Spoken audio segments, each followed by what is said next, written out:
Salam anti korupsi.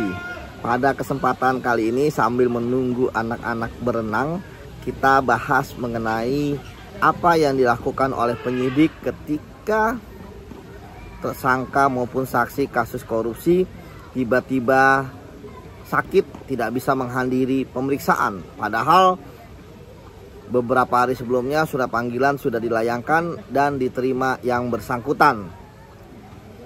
Yang pertama, tentu yang bersangkutan harus mengirimkan surat pengajuan penundaan.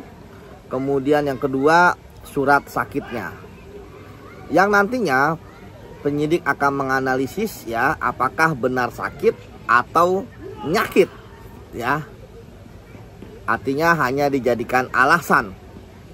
Tetapi apapun itu, penyidik menghormati ya adanya surat dokter keterangan yang bersangkutan sakit. Situ nanti penyidik akan menganalisis ya, apakah sakitnya itu ringan gitu kan atau berat. Artinya kita bisa membaca dalam surat tersebut kan ada dokternya siapa, kemudian apakah dari klinik, dari rumah sakit, nomor teleponnya berapa, kemudian berapa lama, seperti itu.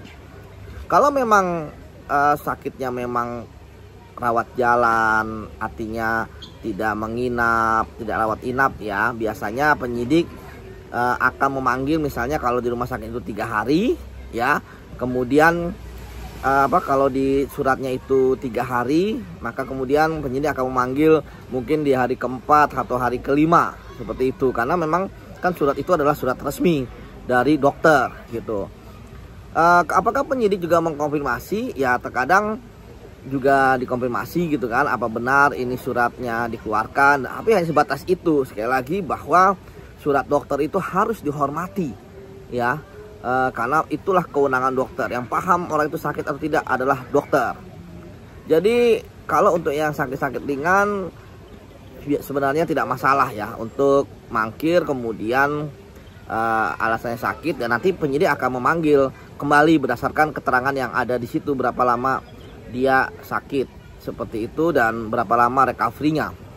Selanjutnya juga terkait dengan kalau dia rawat inap misalnya, ya tentu kan ada batasnya seperti itu, berapa lama dia dirawat inap. Karena sekali lagi keprofesionalan dokter bagi kami merupakan hal yang sangat penting ya, karena kalau udah sehat pasti akan dipulangkan oleh dokter, dan kalaupun ada, biasanya memang ada recovery ya, berapa lama gitu kan, ada surat dokternya juga ya, kita hormati, nanti kita panggil berapa lama.